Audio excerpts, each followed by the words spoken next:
is The Brain Truth with Allison Jordan. Prepare to renew, reclaim. And now, your host, Allison Jordan. Hello, brain jewels. My brain jewels have holding my brain. I'm so excited about tonight. I gotta tell you later because we got a surprise guest. I'm so excited. Happy Women's History Month, and more importantly, happy International Women's Day, everybody.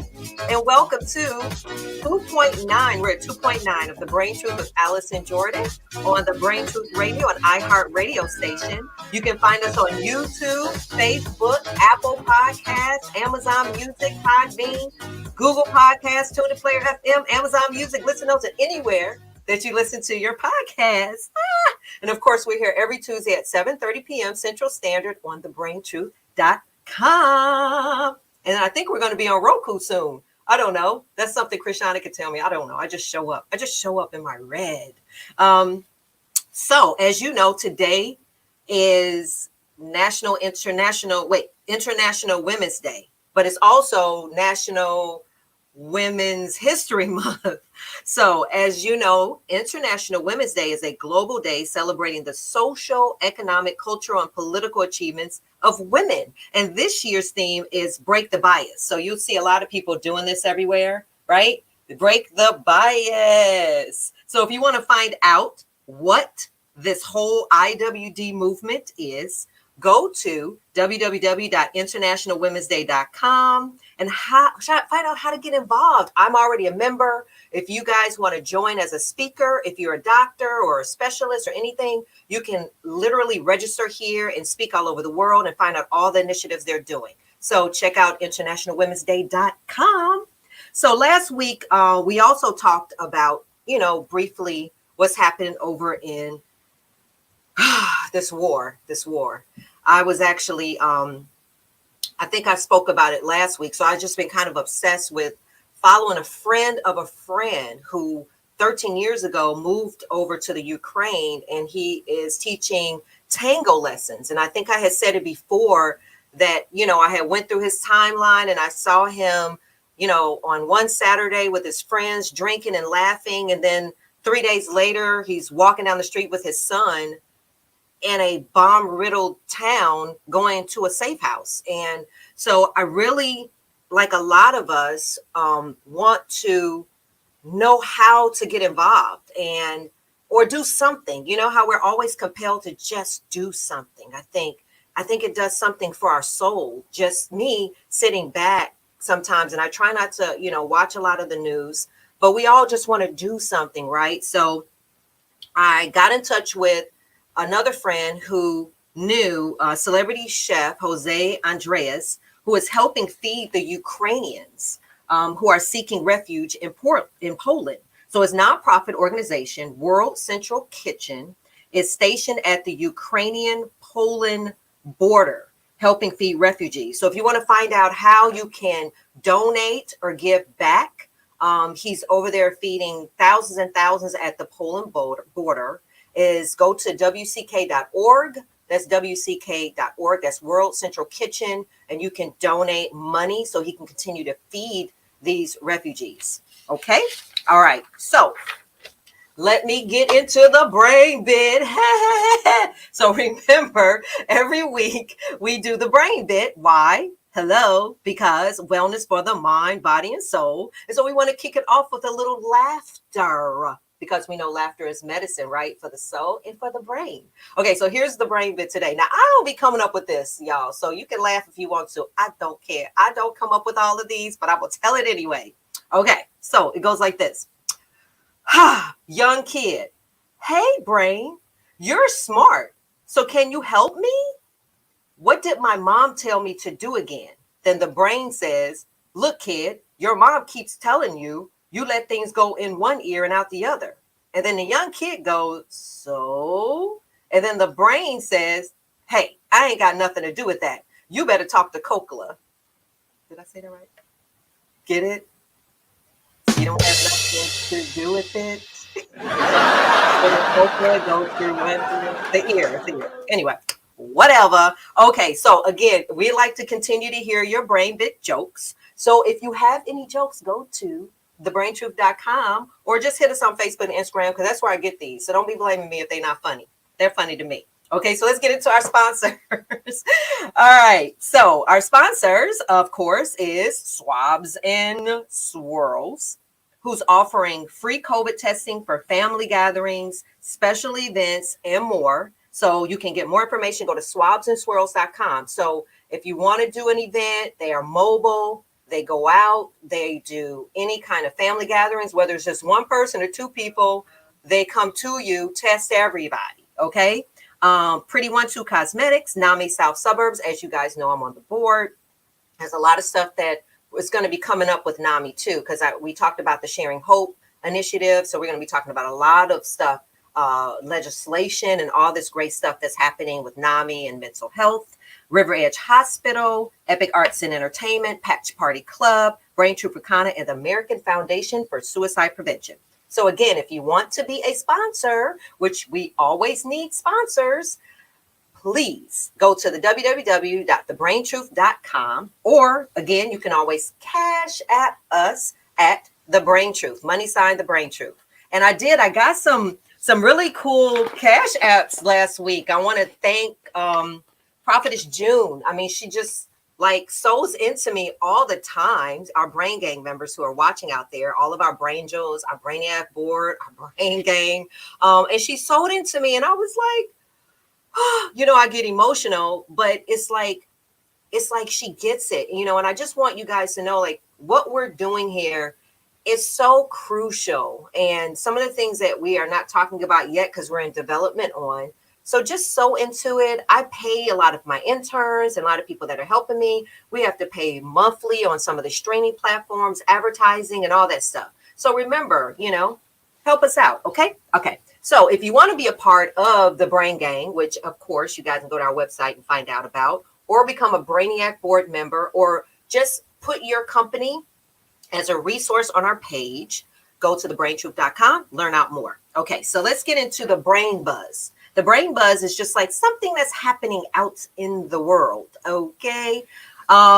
Which is one of my favorite subjects, right? Because it always gives information and snippets what's going on and buzzing around in mental illness. So when we research mental illness in actors, which is what we're going to be talking about tonight, we found that mental illness is linked to actors because actors are highly skilled, low-paid workers who experience anxiety, stress, and most seriously, depression at high levels. They drink at a rate that is likely to lead to serious health problems, said the study. There's a study from Associate Professor Ian Maxwell from the Department of Theater and Performance Studies. The most well-known issue stems from the inability of actors to compartmentalize the emotions of the character from their own in daily life. Actors can sometimes have difficulty separating their role from reality when they dive deeply into the psyche of their character. A week ago, Us Weekly came out with an article about some pretty high-level celebrities coming forward with their struggle with mental illness. Selena Gomez with bipolar disorder and so many more. The article stated Kendall Jenner, everybody, who has been open about suffering from anxiety and depression, said it's important to have a space that's just for you where you can let out your happiness. She told ID in February 2022, your anger, frustrations, and stress, the things that are freaking you out, the things that are making you happy, and even just ideas. She tries to put her thoughts in a journal once or twice a week. She called reading a great form of therapy and form of distraction. So she gets engrossed in novels to take her mind off of whatever triggered her panic attacks, and ends with Us by Colleen Hoover was a recent read that stopped her mind from spiraling. So she's been reading a lot just to stay calm. And she also said physical activity, which I know, whether working out or going for a walk with her dog, helps too. I think I feel really good mentally when I feel really good physically, she added. She even meditates and is researching sound healing. When I saw that, Dr. Ivy, I was like, oh my God, sound healing. Here it comes up again. And this is Kendall Jenner, everybody. So everybody knows that was my journey. I think I read too, where if you walk 15 or 20, for every 15 or 20 minutes of physical exercise gives you like 2 hours of no depression or anxiety or something like that. I remember reading it. And so I would like say, I need 4 hours today. So I would like walk or do exercise for like 30 minutes and it was working. Hey, Tina, I see you. I love you, Tina Scott. Okay, so let's get into the brain biology.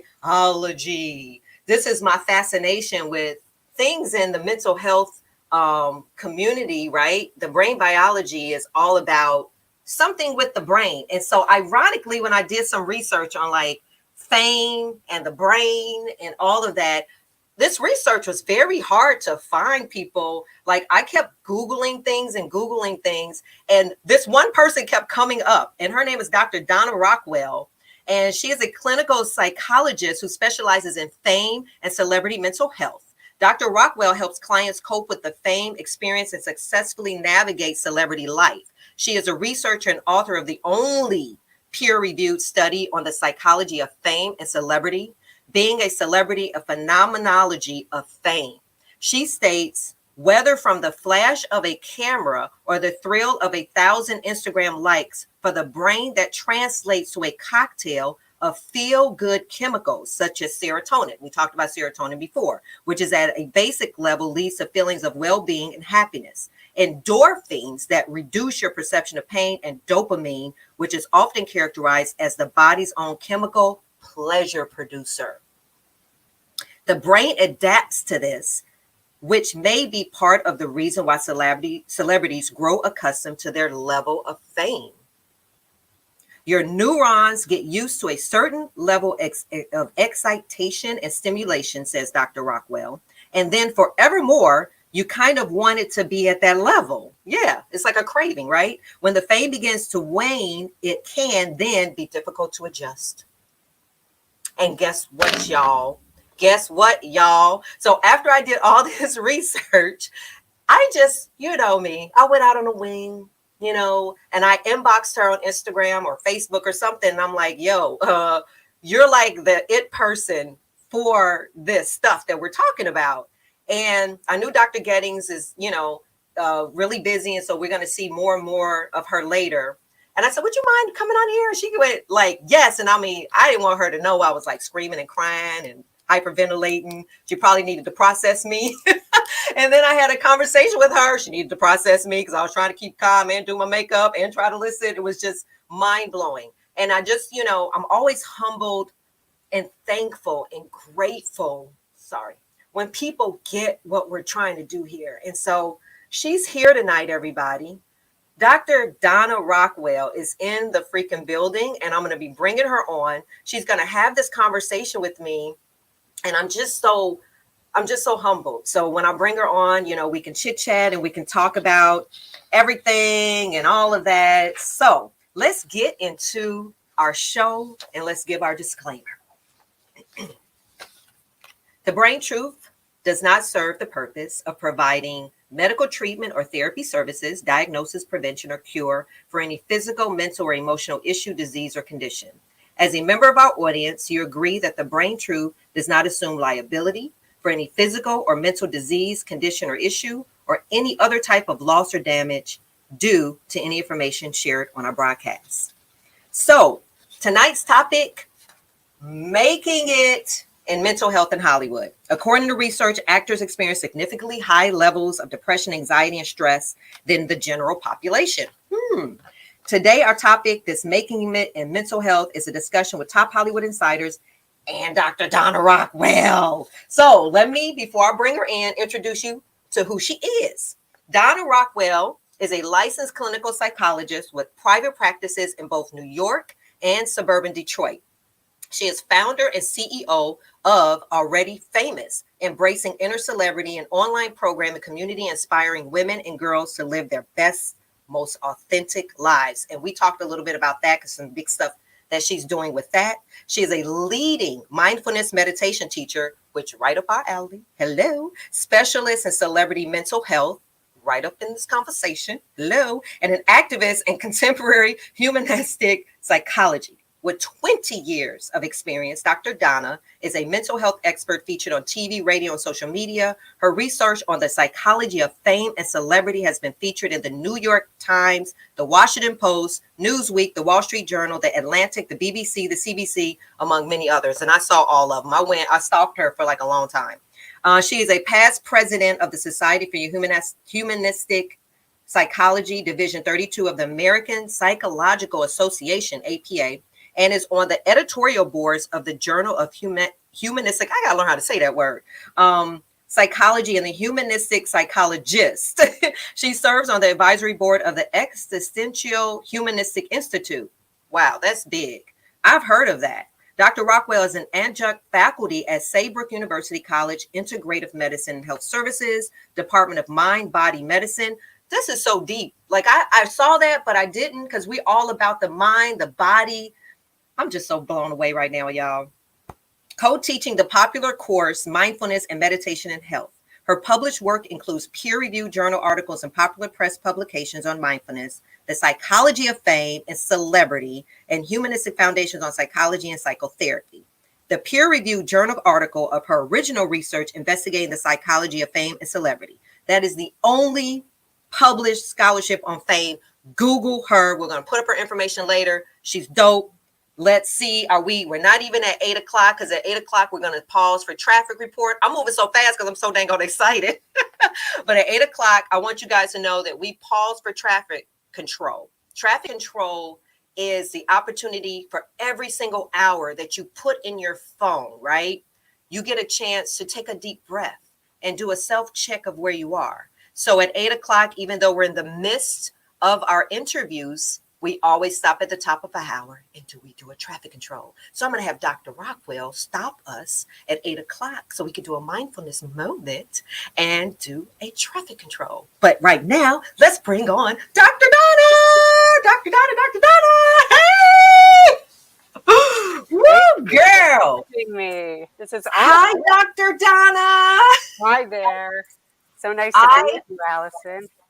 Girl, I try not to get too emotional. Like, we're doing a show about making it in Hollywood and mental illness, right? And fame. And I got more stressed out doing the show about Hollywood than the show topic itself, because I'm calling these people in Hollywood and I'm like, okay, y'all know this is a big show, right? But it's, tell me, fame, from your study, the only peer review, what made you do it? Why? What was this fascination? And tell me how that's been going. That's a good question. In my former life, I worked at CNN when it first started in 1980. And I was around a lot of, famous people. I was around a lot of parties. And I just was looking at how people were. And to me, I thought that they had kind of changed in a way. They changed over time. And so when I came to do my doctoral dissertation many years later, after I retired from journalism, I went into clinical psychology. And in thinking about what I wanted to do my doctoral research on, I was going to choose between childhood depression or fame and celebrity.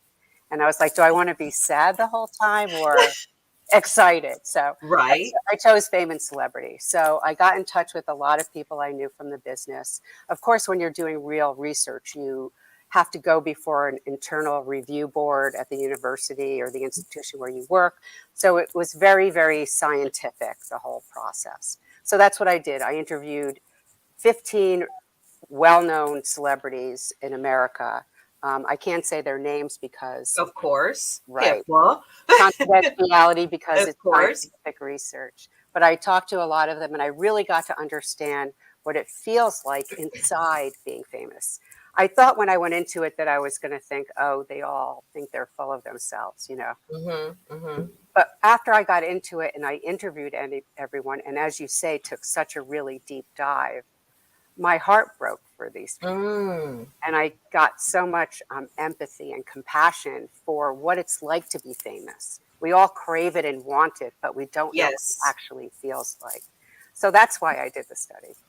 Yeah. And I think we talked briefly how this assignment in my life came, and I'm always behind the scenes. And, being in front of the camera is a lot. And just in the last 20 something weeks or however long we've been doing the show, I know I was a manager for many years, and I was always like, come on, you got to do this. And you got an audition. Why are you late? And, I participated in some of the pressuring and be on time. I'm going to be embarrassed. How dare you, blah, blah.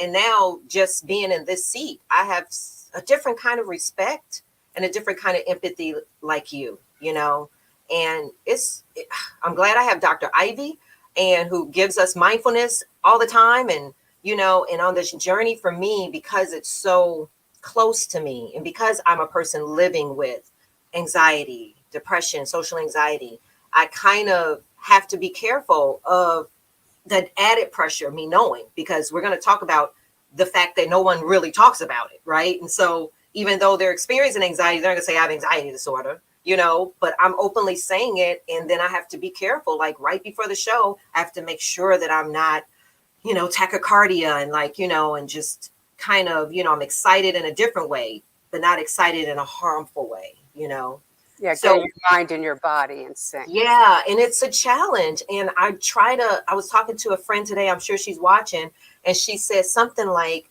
well, I just need you to help me understand what we have to say to people like you, or with brain injury. I said, I don't have brain injury, but just the fact that we have this show, we're trying to get people, how do I say it? Like, we can talk about like, I don't know, juicing, or like, my hair braids, but we need to talk about mental health, just like we're talking about anything normal, so that people don't say stuff like, oh, how can I say something not to trigger you?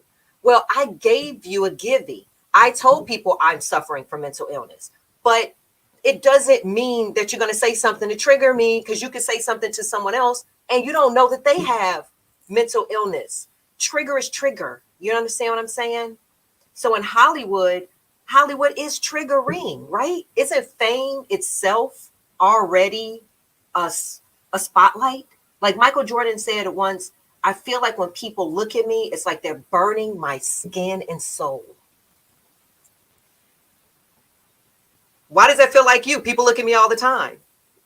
Because everyone's looking at them? I don't know, So when you're talking to people in this business, is it more like, I don't like the attention? I don't like, where is this whole, why? Like, not just the pressures, but what is the fundamental thing? I think what the problem is fans don't understand how important it is that they treat celebrities they see in public with respect and dignity. Like, for example, if you see a celebrity in New York, you might just pass them by. And that's a wonderful thing, because then the New Yorkers, y'all different whole vibration, honey. at least celebrities have their private time they can be with their family. And there's an interesting phrase, it's called reflected glory. And what that means is that, say I see you on the street, Michael Jordan, and I'm like, oh my God, there's Michael Jordan. And then I'm staring at Michael Jordan, but I don't really care about Michael Jordan, because all I'm thinking is, I can't wait till I get home and tell everybody that I saw Michael Jordan today. Oh my gosh. And then I'm going to go talk to my friends later. We're going to go to the bar. I'm going to tell them I saw Michael Jordan. Right. Oh yeah. What ends up happening is that person actually, Michael Jordan, feels used, because you're just really trying to, get close to him so that you can brag about it, so you can feel like you're partially a celebrity, because you can reflect that glory to the people in your life. So I think after a while, fame's very exciting in the beginning, but then it becomes just overwhelming, and everybody wants a piece of you. Everybody wants more of you. And then they're looking through you, or they're not looking at you. Got it. But, and that's why I want to bring in our other guests, because I want to talk more about that, because isn't that the whole purpose of, wanting to be casted in a show and getting an agent and being famous? I mean, this is part of, people would say, well, you asked for it, this is part of it. You know what I'm saying? I mean, but then I say, people like, well, you on the camera and you got all these people watching you. But yeah, but again, I'm doing an assignment, right, y'all? Okay. I asked for this. God told me to do this. So, but it's the manifestation. It comes with it, right? So I want to bring in one of Hollywood's top casting directors, who's also a longtime friend. I've worked with her for, 30 something years. Her name is Phaedra Harris, named Senior Vice President of Urban Flix TV Network in 2018. Phaedra Harris oversees all casting operations as well as general creative areas for the network. Reporting directly to Urban Flix TV chairman and CEO, her leadership is a driving force behind the network's ongoing evolution to become the leading destination for Black streaming audiences. Harris was instrumental in Urban Flix TV's successful launch. She not only oversees casting for every original series, but she also developed as well as wrote and then served as executive in charge of productions for series like Pump, Casting the Net, Vicious, etc. Prior to joining Urban Flix TV, Phaedra Harris had over 35 years experience in feature film and television casting. I know it because I've known her for 35 years and I've done a few of her projects. Major. Miss Harris has been involved in the casting of well over 150 films, ranging in budgets from the $2 million independent telefeature Butter, Ernie Hudson and Nia Long, to the $100 million studio blockbuster, The Fifth Element, Bruce Willis and Chris Tucker. She has also worked on many top-rated television series, including In the Cut, Family Time, Bells, and Where I Live. Girl, I know that's a short, very short edited version. You didn't want me to be here the whole show naming all your stuff. Harris began her casting career interning. This invaluable training afforded her the opportunity to develop strong working relationships with top agents and a reputation for identifying new talent. Yes, Harris's ability to attract talent to projects provides a solid foundation to produce cost-effective independent films for distribution. Each cast has helped Harris become recognized as one of the top independent film casting directors in the industry. This diverse and bankable cast have also earned her the title of producer on several projects. She also didn't add, I wanted to add her amazing school, her amazing acting training camp. And she can go on and on about how many people have been through there. I think like Julia Roberts and everybody. She didn't even mention that. But come on in, Phaedra. Come on in here, Phaedra Harris. Where's my girl? There you are. Hi, Phaedra Harris, casting. There's Dr. Hey, Bella. Allison, baby, how are you? I'm so good, and I'm so grateful that you're here. And I know you've been backstage listening. And first of all, I just want to say, I get emotional every show. Sorry. But I just want to thank you for always like standing for me, like including me in things. You don't know what that feels like, being a person that works behind the scenes all the time. And I do. We work so hard and we make celebrities out of people. And you know who I've made, and people slept on my couch, but to be a part, and you've always included me in things and dreams. And I just want to acknowledge you publicly in front of everybody that you're beyond a casting director. You really are like a saint. You do the work. You never get credentials and recognition ever. And I just want to give you your flowers right now on this day of International Women's Day. I want to acknowledge you. I want to tell you how much you're beloved and how much you mean to me and how much you being here tonight in this conversation means to all of our Brangels. And I just want to say welcome. Thank you. I'm overwhelmed. Thank you. That means a lot coming from you because I consider you one of my sisters, in this business. We have been riding together for a long time. And I literally consider this, this is my passion. My career is my passion, but it's also a ministry. God asked me to do certain things, with the school and all that. And I didn't want to do it because my heart had been broken over and over again. I mean, this business with actors, and I deal mostly with actors and directors and producers, most of my career. But my heart had been broken. And it was just for 10 years, I didn't want to do it. And I just literally stopped my blessings because I wasn't being obedient and doing what God asked me to do. But it was so hard. I couldn't wrap my head around it, my brain around it, of going back in, believing that I was going to get kicked again and stepped on again and pushed down again and overlooked again. And,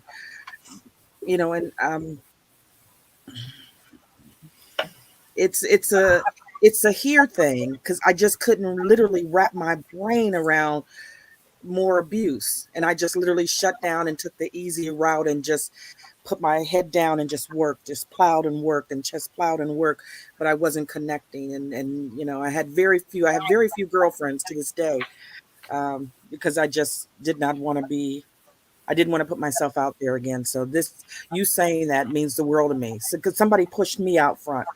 One of my dearest friends in the world, Tommy Ford from the Martin Show. I would Oh, always be in the okay. back. Stop at that Tommy Ford. Dr. Donna, you want to give us a traffic control right now? Let us just We come need back. it. Let's just come back into our bodies. Feel a sense of settled energy in our heart space.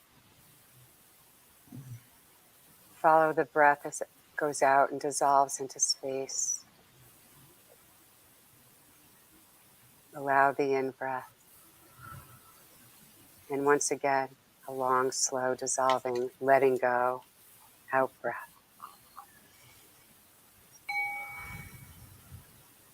And when you're ready, you can come back into your body. With one last in-breath and letting go, out-breath. And when you're ready, feel welcome to open your eyes. That helped. I'm so nervous, so oof. And why do you think you're nervous? Good question, because I don't know you to be nervous for anything, but this is called the brain truth. So The truth is that I literally had I don't know what it's called, but I literally had to stop. Maybe, oh shit. Oh my God. I'm a Christian, yeah, but I curse. I love Jesus. we like cursing.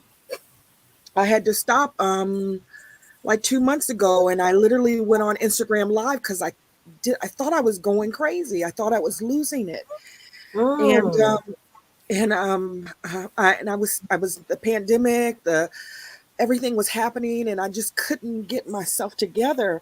And I'm not a person that stays behind and doesn't move. I'm active. I like to go. I make movies. I make TVs, and I love that. And I just didn't have any joy. And I couldn't figure out why I couldn't climb out of this hole. I finally went to my doctor, and I started seeing somebody again, talking to somebody again. But I was so embarrassed. Mm. Wow. And Dr. Donna, do you want to kind of step in now? Yeah, sure. I mean, Simone Biles, the swimmer, Naomi Osaka. I mean, yeah, what it is there's so much burnout, and these are existential reactions that make sense. It doesn't mean anything's wrong with you. It means something's right with you Mm. because you're actually Yes. taking in and feeling your environment. And it's just very helpful to be honest with yourself about it. Like, you know, like you said, this just stinks. You know? Mm. And so that you don't feel like you have to wrap yourself into a pretzel shape to fit into the external world. You're okay.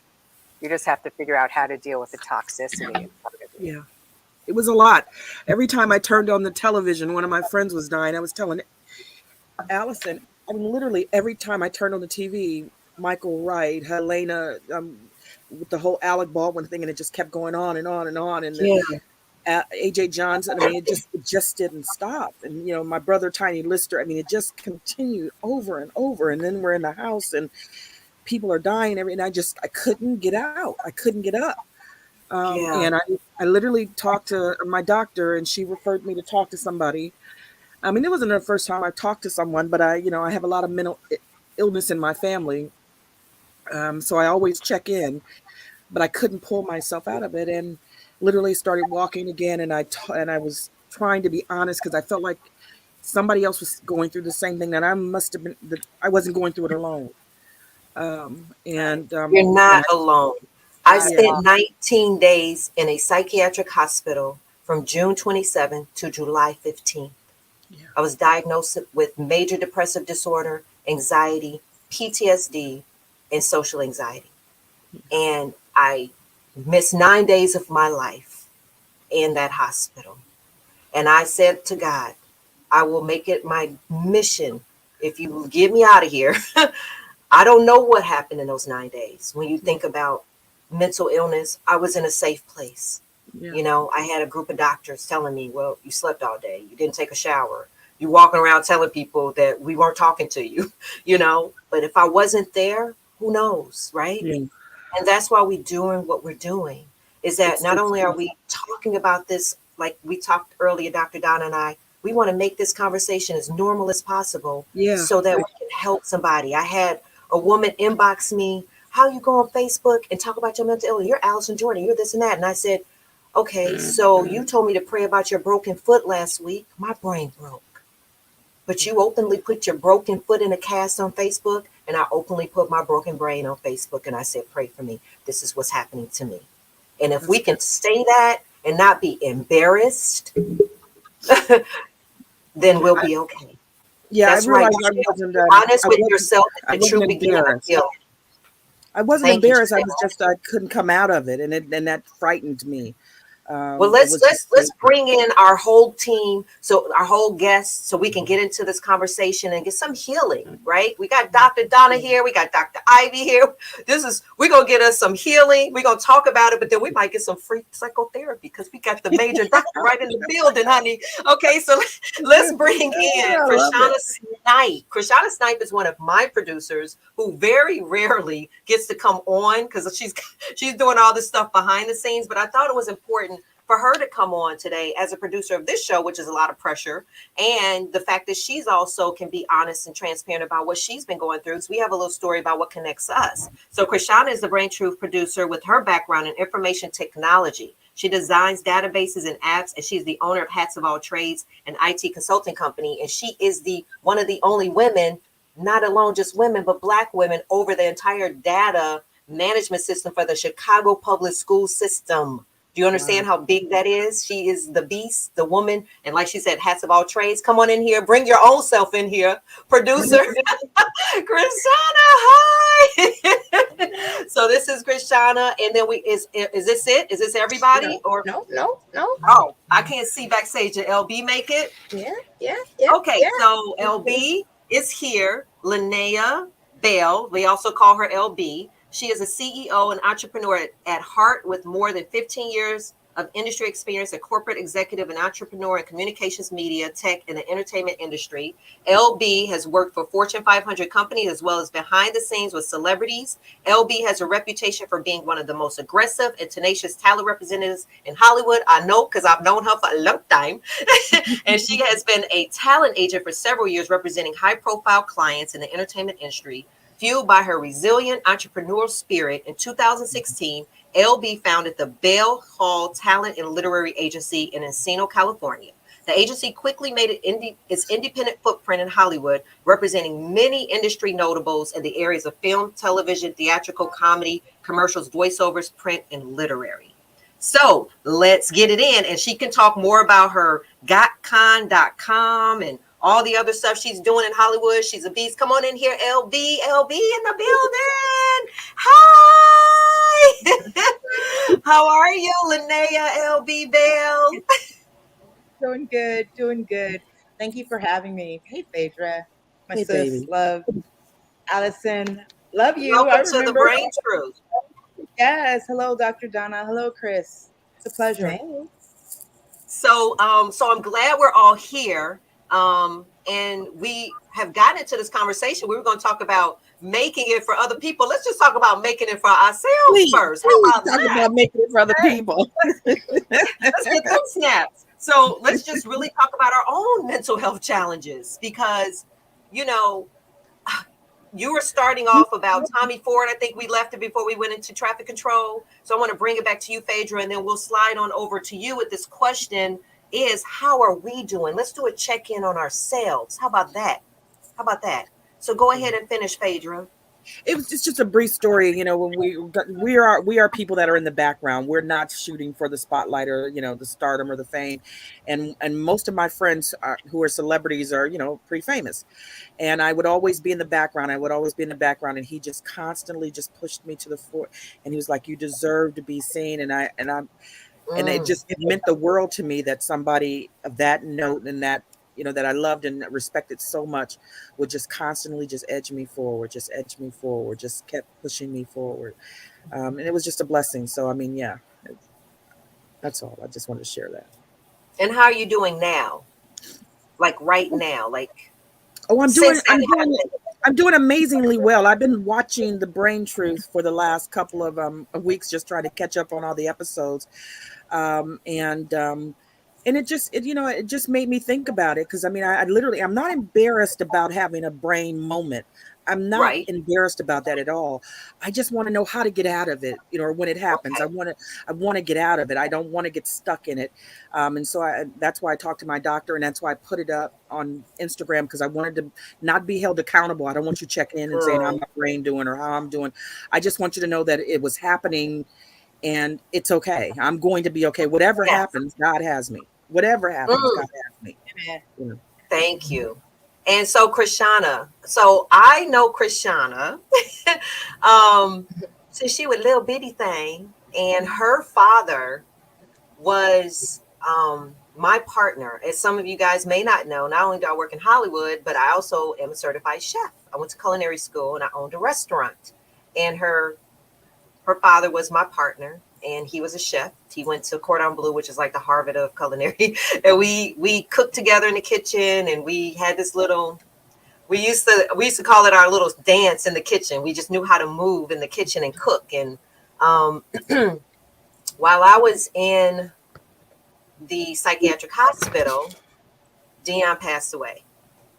And so I wouldn't have learned this until months and months later, because they didn't want to tell me. So I was just up one night. I think I was having some anxiety about the show, and I dreamt about Dion, who is my brother, who was just the love of, we were friends, but he was still like the light and love of my life. And he made the best vegan burger. I've been vegan for 30 some years. And I went to my Facebook inbox, and there is Krishana, who I haven't seen and talked to in a while, who said, "I'm watching you do this brain trip. I'm never on Facebook like this." And I don't know, but something in my spirit said, I need to show up for you. And I don't even know if I wasted any time. I think I just called you, told you I had just dreamt about your dad.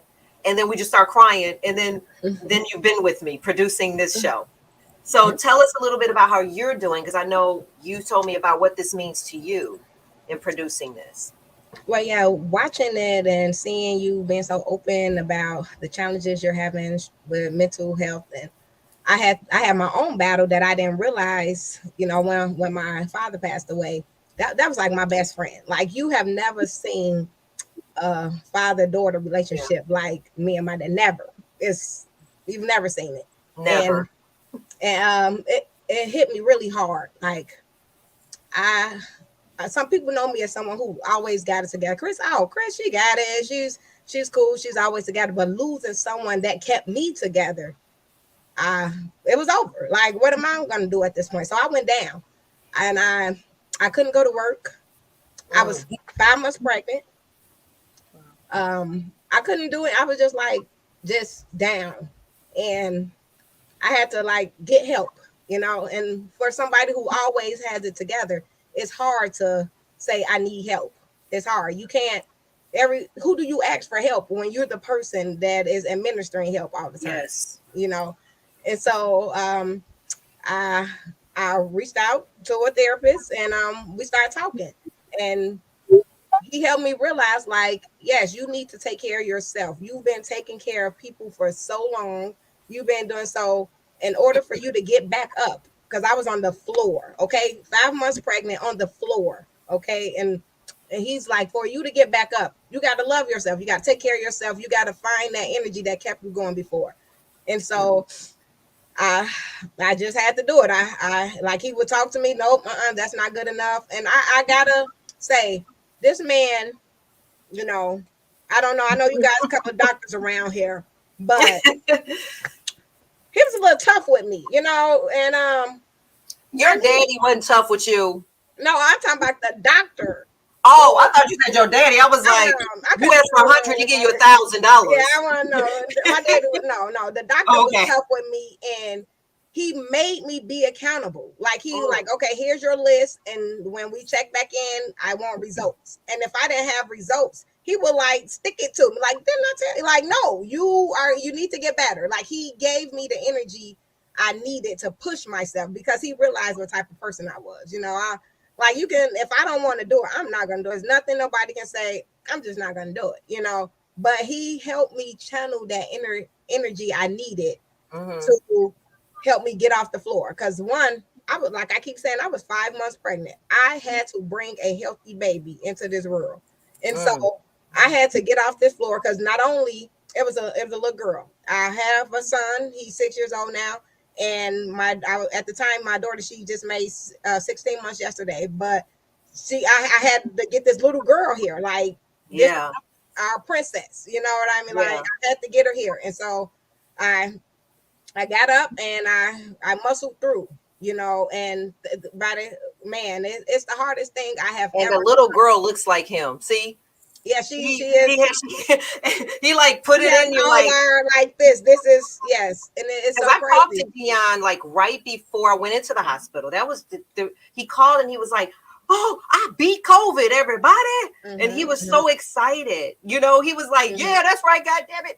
And I was like, "Okay." And so he did have so much life, and you have so much life. And guess what? That baby got so much life. She be slapping you in your face. Where is she right now? Who's watching her? Please don't help her up. We're trying to have a conversation here. Let that girl be where she is. And so, Linnea, I know you're here, and how are you doing? This is our check-in. How's it been for you? And then we're gonna get into the conversation. COVID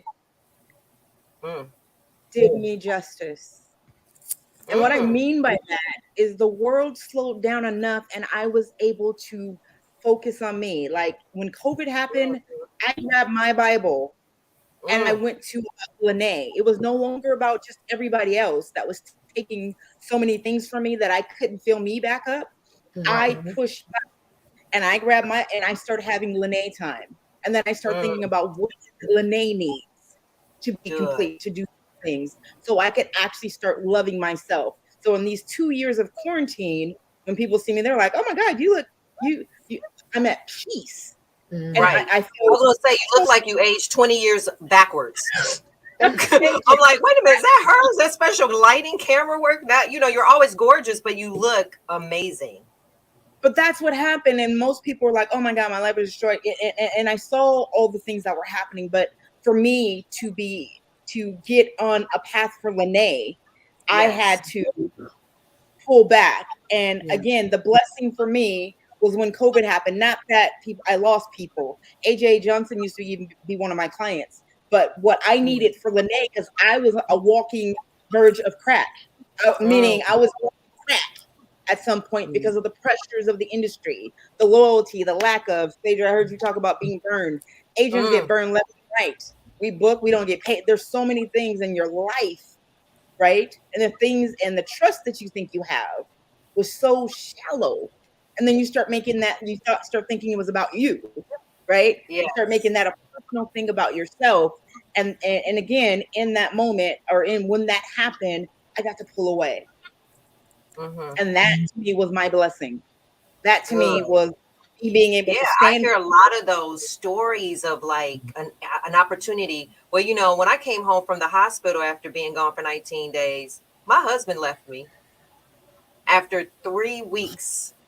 And I always say, like, I'm not different, I'm transformed. And maybe now, if I look back on why, it's not as painful. Because when you had a chance to work on yourself and really be authentic with yourself, you show up differently, right? You show up like this new kind of like, I take full responsibility for everything. Oh, I'm sorry, you cheated on me. Or I take full responsibility for staying with you. Oh, you know, you hit me. Oh, Love I take responsibility for not ducking. You know, it's just a different place of being, and that takes work. When people see the new person like you, it's not this, it's really the internal stuff, Yeah. right, Dr. Don? I mean, how do we, in a word, like we all just kind of spilt ourselves, you know, but in a word, how do you speak to this self-care and boundaries in Hollywood when you're required not to have self-care and boundaries? Well, I could talk about Hollywood, or I could talk about the whole world, because they're pretty much the Both. same. Right.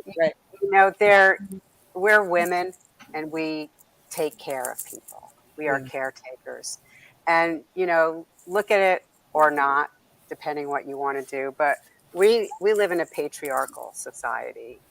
Um, Women, we only got the vote, I don't know how long ago. Women of color, it's even worse. And you get burnout. I mean, there's only so much you can show up resilient, and you get burnt out. And all the symptoms everyone's been talking about tonight, they're on the list for burnout. So does that mean that you're mentally ill? No. It means that you've had way too much pressure. There's only so many potatoes you can fit in a 5-pound bag. And we're not supposed to have to be able to do all of that. And we come to a breaking point where our physical bodies and our mind, our body, mind, and our soul say, no mas, no more. I'm not doing this anymore. Because that is our body's intelligence telling us how to care for ourselves. Yeah. So it turns us back onto ourselves. So during the pandemic, we can go more inside and say, look at how many people quit their jobs. Because people started to say, is this real? Is this life? We have one existence. This is not a dress rehearsal, Right. you know? So we have to really make sure that we do have self-love. And there's this notion that you really can't love someone else more than you love yourself. And at first that was hard for me to believe, but I really think it's true. And so the more that we can be kind and gentle to ourselves, the more that we can get rest, we can take a break, we can get massages, you know, things that actually bring us more embodied into our very being, then we have more strength and stamina to put up with this really tough world. It is not an easy thing to survive, especially during these times. We're going through some very heavy, dark times. So the more we can, hug ourselves and rock ourselves, treat ourselves the way we wish we had been parented, parent ourselves that way, Yes. to be gentle with ourselves, to take a stuffed animal and rock yourself, soothe. This is about self-soothing. So it's not about mental illness. It's about how do we live in this tough world. Yes. She said, Jenny said, yes, yes, yes, yes. So I want to ask each of you, because, when I was at my lowest, for real, like wasn't even taking a shower. My hair was matted. And people, we did a show. I don't know if you watched that one called I Ain't Claiming It. And when they say pray it away, Jesus this could fix it, da da da da. I don't even tell me. I can't even wash my butthole. Like, what are you saying? I don't hear you. You know what I mean? And I'm being real. And so when I went on this journey of healing, it led me to the understanding that healing was just not about prayer. Definitely needed it. Faith, definitely needed it. Cymbalta, definitely needed it. Ativan, definitely needed it. Meditation, self-care, diet, exercise. And that's what I call my antidote. That was the spectrum of everything that's there. And so as we all work in this industry, are we doing our part, as you see every day as an agent, as a casting director, as a producer, are we providing enough and sufficient resources and conversations about this? No. No. I mean, I thank God for my friends like Lene and you, and I have very few women friends in the business that are really doing it. But I thank God for the ones that I do have, because I will pull up on you and say, hey, something's not right. We need a minute. We need to talk. And that was going to be my follow-up question. Have you seen this play out? And if so, what is your position? Lene, let's start with you, LB. you know, you have a lot of clients, And and they call me, you and know, I get all the person. I get them all. I get them all, and I listen. And again, a lot of thing, and as Dr. Donna said, well, and I wanted to add, it's about looking at themselves and loving who they are, because again, it is so easy to love. And where I was, when you hear someone loving themselves a whole bunch, you call them selfish. But I think there's a time to be selfish, Mhm. loving yourself. I think when you give so much of yourself and you don't have enough for yourself, mm, it's really selfish, Mhm. because you have to be your center, right? Even spiritually, mentally, physically, all those things come together under that. And that's what I learned. Again, this is what I transformed to, and those two. And listening to clients, I pray. We pray. I listen, and I give them an ear so they can hear that, because sometimes they just want to be heard. And then we start redirecting what that looks like for them. And I've heard them say, I have, I have some bipolars. I have, and I say, okay, that's cool with the label, but I support you. So that means, because I know that doesn't mean I'm going to, drop you, or I'm going, you know what I mean? I accept you as yeah, you are. And that's what the world needs to hear. That's what the world needs to be. They need to accept people where they at, because we're quick to Christine, judge. yeah, we have to get away from the thought that taking time for self-care is selfish. We can't pour into others if we are not pouring into ourselves. Thank you, Christine. That part right there. Yeah, And that's I have made it a personal mission of mine to conserve my energy. Like, I have a lot of responsibilities, a lot of people are counting on me, but I can't show up for them if I'm not showing up for myself. And so I make it, I'm like, you know what? I'm not doing this today. I'm not doing, and I make it, I save my energy so that I'm just not depleted at the end of the day, So if I want to do something for myself, I have that energy to do it. And so that's some of my self-care steps that I've been taking lately. Like, nope, I have to be selfish and love myself enough to say, I'm not giving you all of my energy today. mm-hmm. And so, Phaedra, what? I think that the whole pandemic thing, I had a lot of people, I lost a lot of people, but I also worked like a slave. Whenever things go bad for me, whenever things are tough for me, my go-to is not alcohol or drugs, it's work. I did more Yeah, films. I mean, I literally worked more than I've worked in a long time, and even with the network and everything else, I mean, I was just work, and I was teaching 3 classes a week, and I literally felt like my shoulders were like so tight I couldn't. mm, And I'm a provider, and literally after I started talking to Dr. Harris, that's my psychologist. Never mind, his name is your really Dr. Harris. therapist. Yeah, he Yeah, looks 25, which is really annoying, but it's okay. When I started talking to Dr. Harris, he made me realize that I'm not filling back up. I'm pouring out, and I'm just depleted. And literally, I walked away from my job. I walked away from people that were just takers and pulling and taking.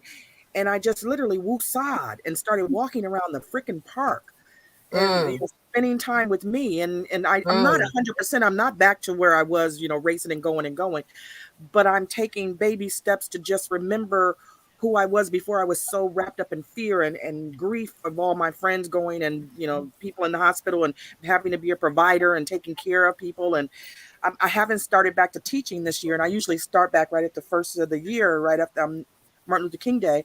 And I needed to breathe. And I'm like, I have several people working for me. And like, are you going to come back? I'm like,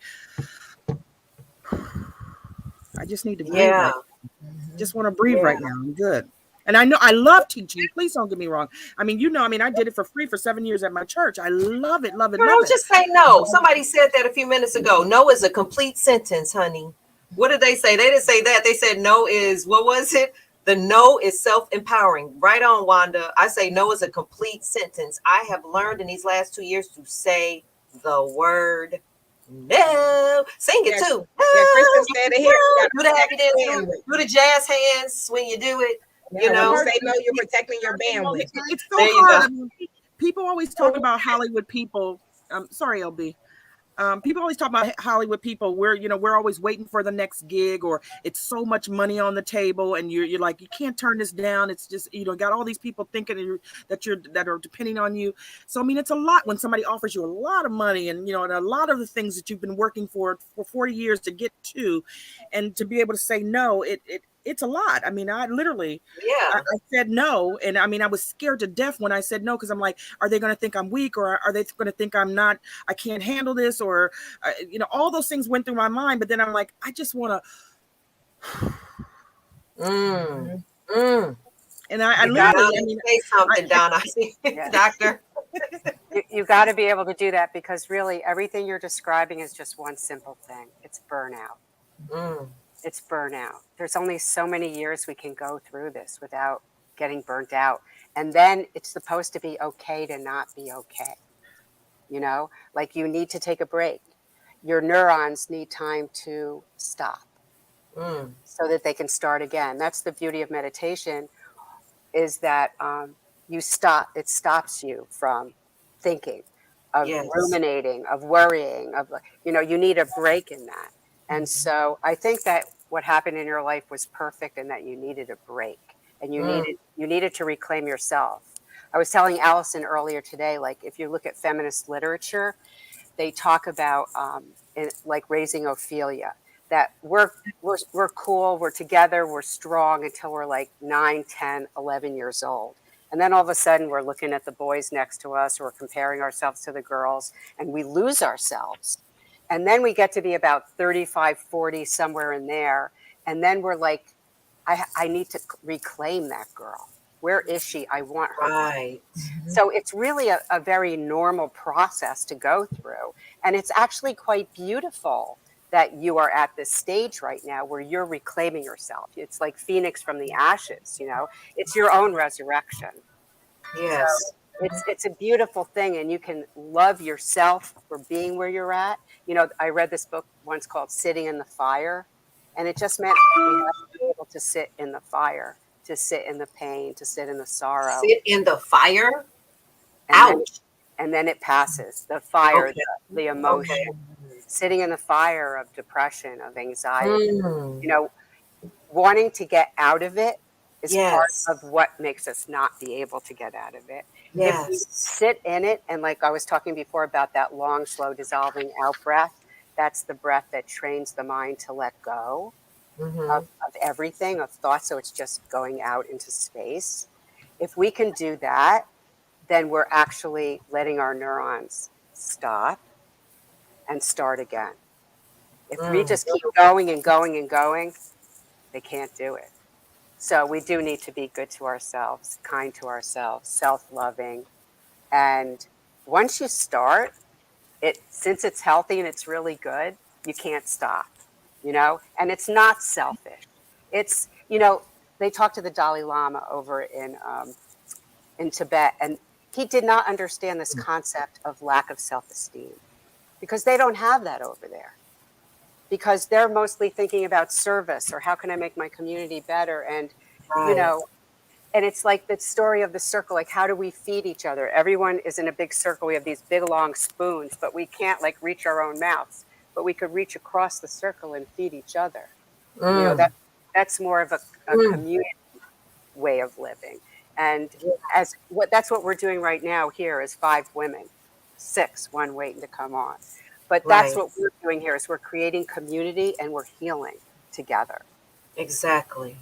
And when I heard you, LB, say, this person said he has bipolar and this and that, what are we doing enough? And Dr. Donna, I don't know from your research what has had an impact, but should we be in an association with mental health communities, professionals, and all of that, and understanding the variations of what does bipolar mean? I was talking to someone today, and if you don't know what it actually means, or what's the difference between MDD or, social anxiety, what does it mean? Because people go, how do you have social anxiety? You're so outgoing. Google it. So does Please. Barbara Streisand. That's not what it means, So doctor, are we, and I feel like we have sort of like a role right now. I always feel like this is always not by accident, but on purpose. So, what can we do, or what are we doing if I don't know already? We can do way more, and we should be doing way more. Especially like child actors. They're just so used. If you saw the Judy Garland movie about her life, I mean, that happens to almost all child stars. Yes. So I think that, yes, I mean, Michael Phelps has brought a lot of attention to this, talking about the talk therapy. And I think that the stigma is actually going away. All of your work, Allison, and other people who really put their heart into making sure to get rid of the bias, get rid of the stigma, it's working. And life works as a pendulum. And I think we're coming back to a more woke understanding of mental health and how we have to integrate simply existential being in the world, which is tough, and understand each other's own process of how we deal with that. Yes, we need to do more of that. So on movie sets, there should be a social worker, therapist. There should be on every single movie set. There should be one, and on Say that louder. every commercial there should be one, and on every reality show. I mean, they really need to follow up with these people. Hello. They just use them and then send them out into the world, and it is really not fair. So yes, there should be a more safe container for people to deal with the emotional, normal effects of being in the public eye 24/7, and the needs, the wants, the drives, the whip to keep producing, make the money. The corporate capitalist system is keeping us all. Okay. Because Phaedra, you can say, I'm sorry, who was here to say something? I'm sorry. Go ahead. Well, I love where you're going with that.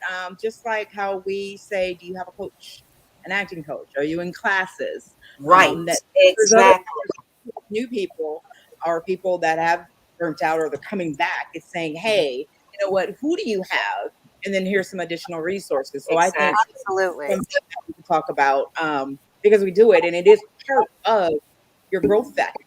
And if you're not keeping yourself in check, again, I read in the comments, how can you show up? You exactly.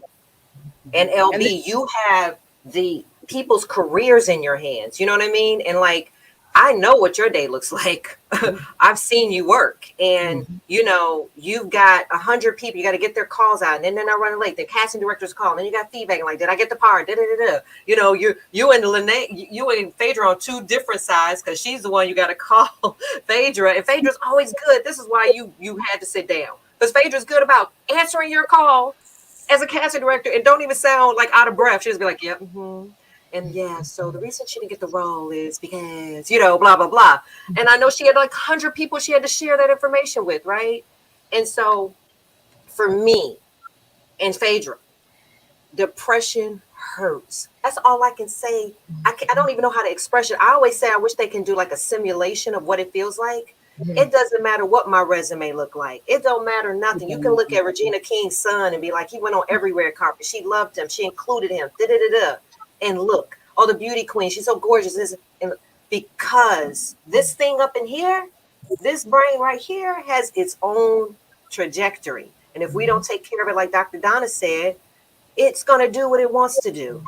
And so if you have a client that has anxiety disorder, if you ask those questions and they're willing to share it, then if they have an audition at 9, say the audition's at 8, you know, give them a little bit of time. Lie. You know what I'm saying? You know, start pivoting, arcing. I'm being honest, like, because when I looked at like, and we're going to get to some of your questions too. And if you want to call in and talk to our guest, 708-545-2446. And I'm going to get to your questions because as this show always moves so fast.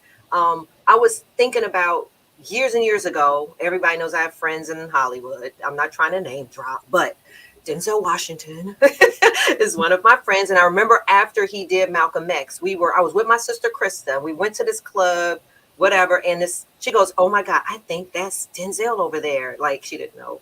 And I said, is it? And I turned around and he had on house shoes and a robe.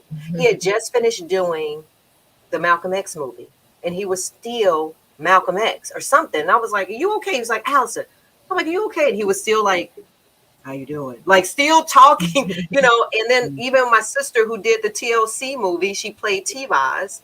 And for a couple of days, she was, not weeks or whatever, she was still thumping her feet and walking, yo, what's up? How you doing? You know, and I'm like, okay, so we're not in the 90s anymore. Let's get you a role with a wig. It's like, and like the disassociation is what I'm getting at. It's like, you know, we push them to get the character and understand it and get it. and then they disassociate and disconnect. You know, I've been teaching acting. I do Uta Hagen, and I like teaching Uta Hagen because it teaches you either to associate or then use your five senses. And I teach the five senses to the kids because I don't want to say, okay, cry in the scene. Remember when your grandmama died? You know what I'm saying? Then I'll have a bunch of mothers going, how you gonna talk about some stuff to make her cry instead of just using the senses? You know what pain feels like, da da da da. But we are evoking emotions. We are pushing them to places that's hard. So in itself, the disassociation, the pressuring, are we doing damage? Are we doing? I'm sorry. I'll be asking questions and y'all like me. I don't know. But I just the point of conversation, like, are we doing this? Is this okay? Well, it's just okay. It's the best it can be for our what we consider our normal, you know. I think it is okay, but I think you also have to.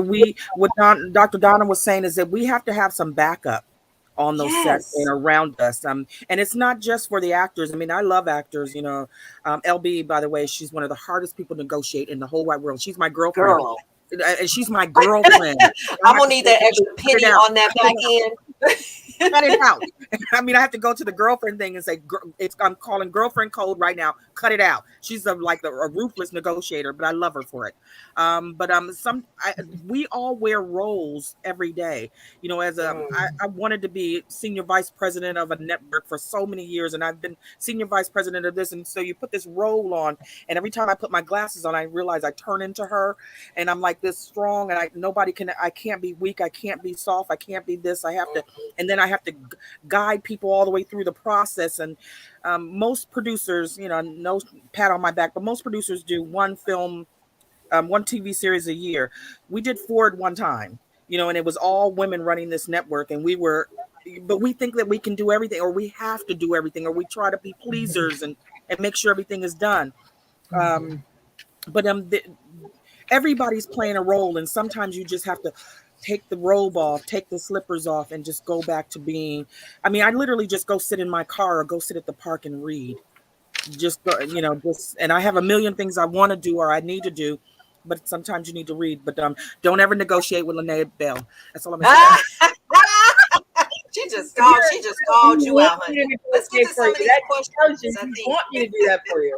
You know it's true, Allison. You know it's true, Allison. Yeah, I know. We're all I need to talk to her offline so she could be my agent. I hope she's taking new clients because I got a big project I need to talk to you about. But let's get to some of these questions. I know you guys. I saw something from Dr. Gettings, who's one of our Brain Gang members. She's our in-house psychiatrist. I know she made a comment. So if we can get some of those questions, Dr. Gettings, how you doing, Dr. Gettings? Our overall health depends on our ability to maintain healthy boundaries and have balance in all things. This reminder is so important. I'm so thankful for these testimonies. Thank you, Dr. Gettings. How often and for how long do you ladies disconnect from your cell phones and laptops? I don't know. I don't think LB can. She's going to get a whole bunch of people going off on her. You do? Actually, I do. I have 2 offices, one here at my house, upstairs on the 3rd floor, and then at my other office. I literally will just get up and I walk downstairs and I go to a different area of the house that has no work involved in it. And that's it. And I take an hour or 2 for me. And then I come back into this whatever you want to call it, because whatever is happening is going to be okay. Right? Yeah. It's going to be okay. At the end of the day, it's going to be there. It's not going to go there. You got to give your brain a chance. Yes. Yeah. I'm not there yet. You're not. Yeah, Phaedra. You can call Phaedra anytime, any day. She's going to answer that phone. She can be in the shower. You get a shower water running. You're like, okay, hold on. Let me rinse off. I'm trying to get there. I really want to get there, but it's a thing. I mean, I literally have it right here. It rang a minute ago. It's ringing in the show. Yeah, I know. I'm sorry. I turned it off, but never mind. I'm trying to get there. It's been 41 years of trying to get the career that I've always dreamed of having, and it feels like sometimes if you turn that phone off, I know it's not truthful. That's all going to go. And I'm not this weak, or I'm not fearful. I walk by faith, not by fear. Keep doing footnotes. Queen. But it's hard to turn it off. It's hard to turn it off, Allison. You know that. And you will call me at 1 o'clock in the morning, or I will call you at 1 o'clock in the morning. Yeah. And, but we're girlfriends, so that can happen. Right. But even if it were a work related thing. My boss, the owner of the network, used to lived in the Philippines, and he's 15 hours ahead, and he would just call me, and I would be up, and I would just work, and I would just always work. You can't. What's the fear about turning it off? I don't know. Is it really fear? I don't think it's necessarily a fear. I think it's a responsibility. For me, I knew it was a responsibility. So I had to, but again, I'm going to keep saying COVID. I learned the responsibility is to take care of me as well. I was just going to say that you are the responsibility. I had to learn to show up for yourself. You have to show up for yourself. You know, you are the responsibility. So no, I'm getting good at this, guys. So if y'all need some coaches to tell you how to say, I'm not going to do it today. Yeah, because Krishana, she ain't going to answer the phone. I will not. Busy. And then I'll be like, you need to answer this phone. She'll be like, nope, I'll be calling you at 5:30.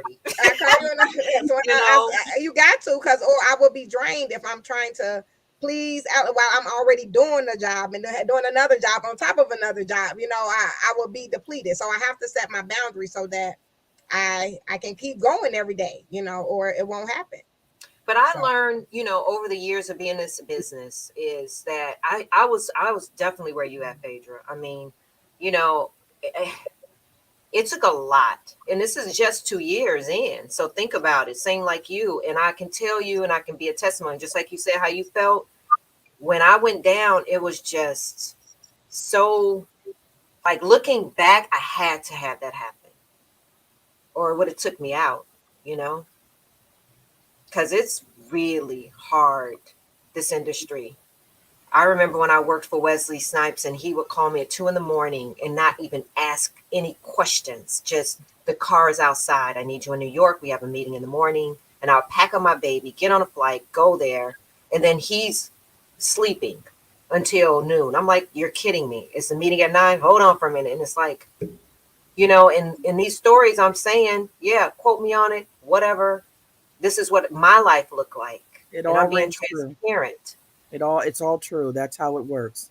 And as women, I think that we take on a whole lot more because we have to, because we don't want to appear like we're not strong enough, or not working hard enough, or not doing enough. Mm-hmm. And I hate to say this, but the misogynistic part of the business that we're in, and this is one of the most misogynistic businesses, they depend on us because they know we're going to do it all the time. They know we're going to get it done. And we get it done to the expense of our you know, to ourselves. Yes, different. I work in IT, so just imagine being the small girl, Black girl, you know. And if I develop databases, how many Black girls you gonna see at the developers conference? You know, it's not. And then I have to show up, and then I have to overachieve, you know, because they're expecting me to fail. She doesn't know anything. So I have to show these men up constantly to show them, no, not only am I good as you, actually I'm better than you. You know, better than you. So I'm better than you, you know. And so this is the struggles that we have to do. And that's also a mental battle every day. You know, you have to go into a place where you have to constantly prove yourself and show that you're better because you're a woman, you know, or and things like that. So yes, it's a struggle. And I just want y'all to know, it's just, I'm working, right? Let me show y'all what I'm doing. I'm throwing these comments up, okay? So y'all see me over here, I'm working and stuff. I'm gonna win this time. I'm gonna put out Willie Gaines. Absolutely agree. Dr. Donna, you were gonna say something? We can't hear her. Oh, did she mute? Is she muted? How's that? Now we hear you. Okay. I was going to say that we have to take care of ourselves first, you know, and if we don't, then we're going to pay for it later. And it's not just our health now, we're talking about longevity. Yes. And we have to be able, I remember I talked to someone a long time ago, and he counseled me. He said, you have to learn how to say the following sentence. I'm afraid that's not possible right now. I'm afraid that's not possible right now. Write that down, Phaedra. You got a pen and paper? I'm writing it down. I'm afraid that's not possible right now. Then you don't even have to say no. You just have to say, I'm afraid that's not possible right now, and go about your business. And what I was saying before is that mantras really help, like something that you say in your head, because we have to start talking to ourselves. I had a therapist, she was doing like some sort of imaginings with me, like visualizations. And she was saying that you have to talk to yourself. So at first, like, you know, like my father, he used to tell me, he wasn't the greatest. He used to say, you're never going to amount to anything.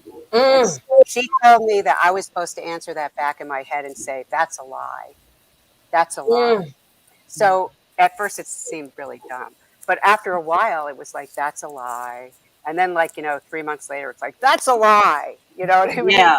And then Yeah. I really owned it, that is a lie. That's right. And so if we can speak to ourselves and have a mantra, like one thing that I tell ladies to use a lot is from The Wizard of Oz. Remember Glenda the Good Witch? She would say, be off with you. You have no power here. Right? That's right. So that's what we can say to all these guys who are putting too much pressure on us. Inside our head, be off with you. You have no power here. And in that one sentence, we can reclaim our power, have Yes. healthy boundaries, and say, I'm afraid that's not possible right now. I'm afraid that's not possible. We want to bring on Dr. Ivy. We are getting ready to come to the close. We always bring in our in-house psychotherapist, healer, everything, my teacher, my mentor, to sort of sit back. She sits back and she listens.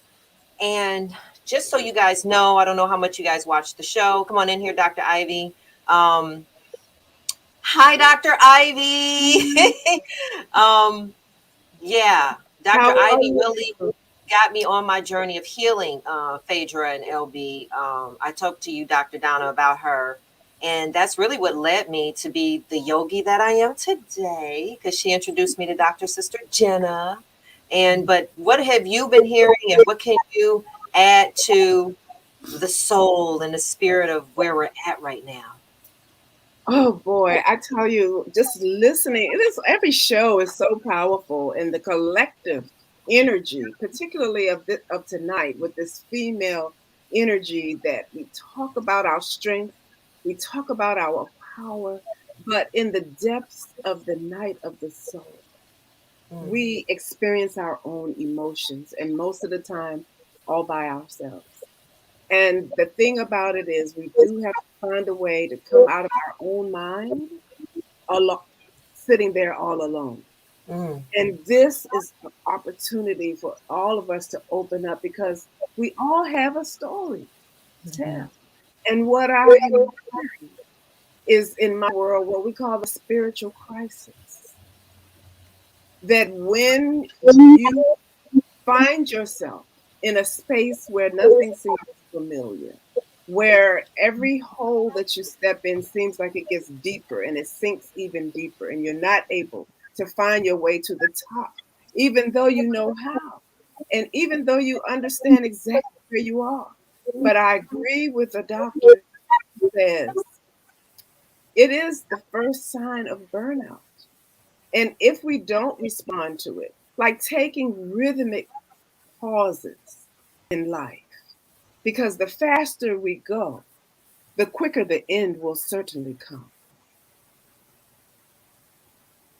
Yes. Thank you, Dr. Ivy. Yes. And that's why I have her. And all of these people are available to you. We talk, we want to keep going with this conversation.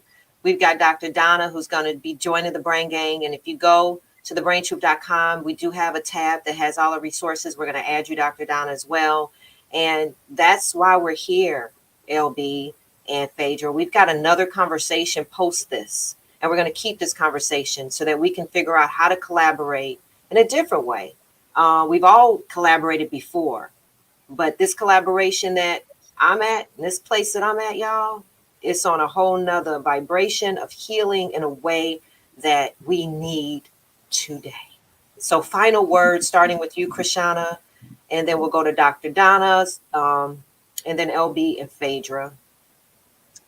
I just want to say thanks, Allison, for the opportunity. Usually I'm behind the scenes, guys. You don't realize that all these comments, bringing you guys in, doing all that. I do this for Allison, because I want the brain truth to go successfully. I want her words to be able to get out. I want people to be able to see her, that she was having some streaming, and I want to make sure we didn't have any streaming problems. So my final word is thank you, Allison, for doing this, to give me the opportunity to receive these healers, to have Dr.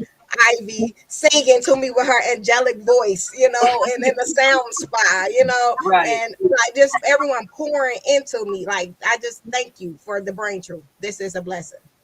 Actually, I'm going to go. Thank you, Chris. I'm going to go to LB Phaedra, and then I want to end with Donna, and then I want to end with Dr. Ivy because she's got some stuff coming up. So, LB. I just want to say thank you. Phaedra, thank you for thinking of me to be on this. And Allison, it's a blessing to see you. I'm so excited to see you. And I agree, this has been really good. And I'm here anytime you want me back on here. It's something that needs to be discussed consistently, just like you discuss everything else.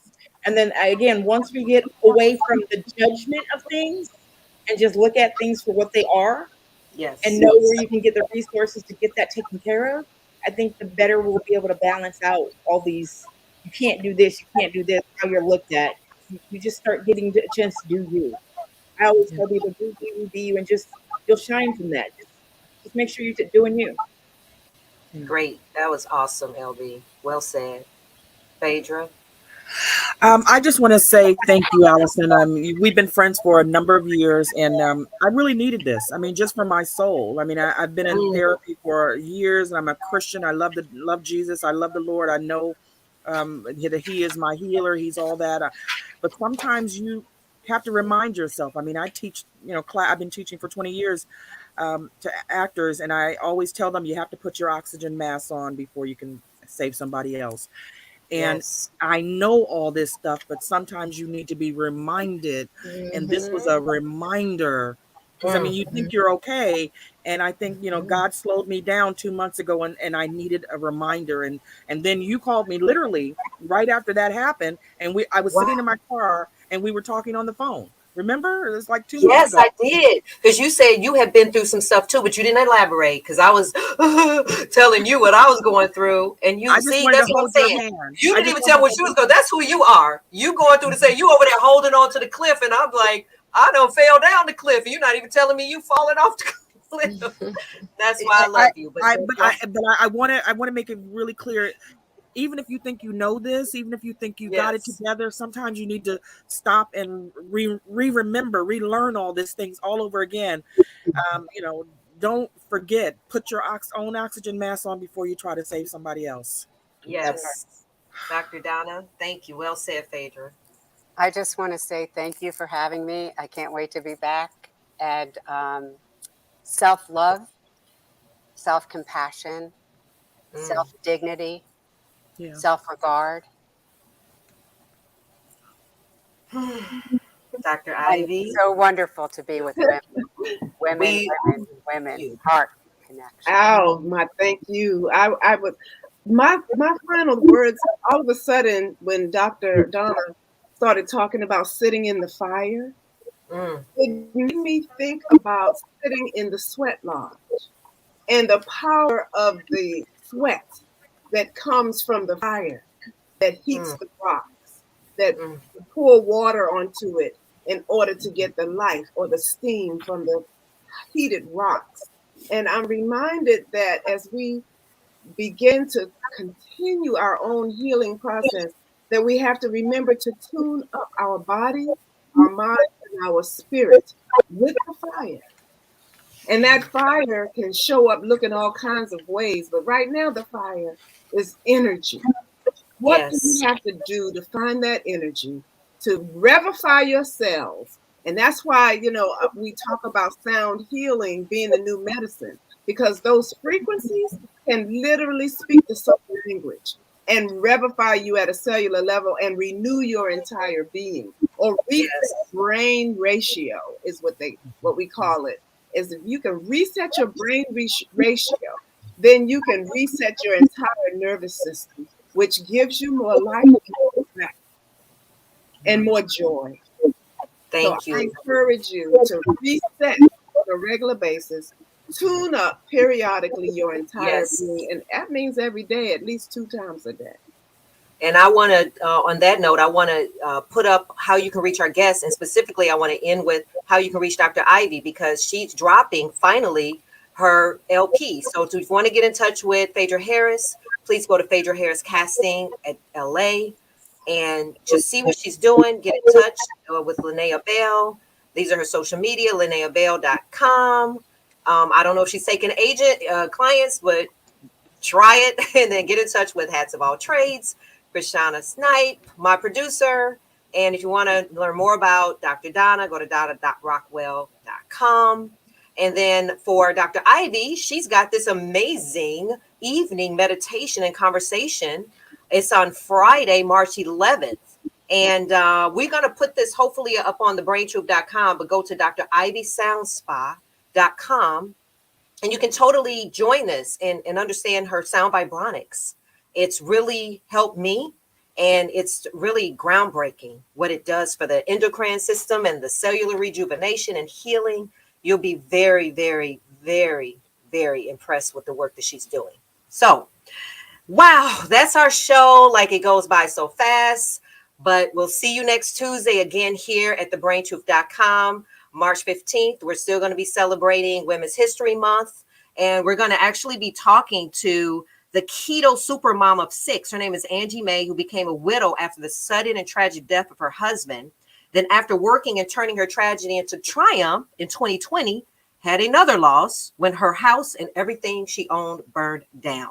So we're going to be talking to her. They call her the keto supermom, about how she turned all of her tragedy into hope. We hope we can bring back Dr. Donna. We hope we can bring back Dr. Ivy to the conversation. And, you know, just keep these conversations going with these women and celebrating Women's History Month. And as we do it, we end here on The Brain Truth. We always say we go back into the mind, the soul. And so let's ready ourselves for the brain bliss.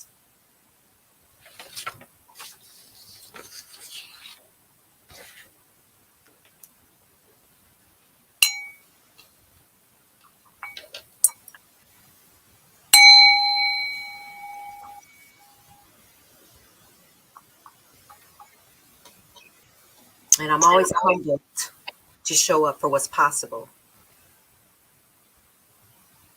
And so I just want to thank our guest. I want to take a deep breath and remind yourself.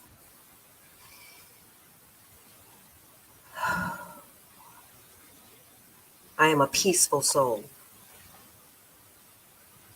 I am a pure soul. I am capable. I desire to heal. And the power is right here within me. I am open to being authentic. I am open to letting go. Letting go of ego, anger, and attachment. I am open to forgiveness. I am okay. I desire mental, physical, and emotional awareness. I desire clarity, calm, and pure mindfulness. I am okay. I will receive love and give love freely. I am open to a deeper connection to Source. I am love. I am love. Thank you, Brain Juice. I love you, and I see you next week, and that's the Brain Truth.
Vibrations of love.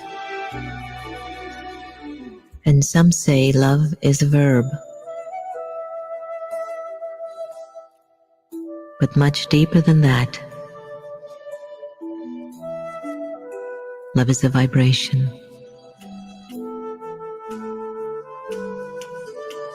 It is that energy that stirs the soul and opens up the heart. Vibrations of love call out to the divine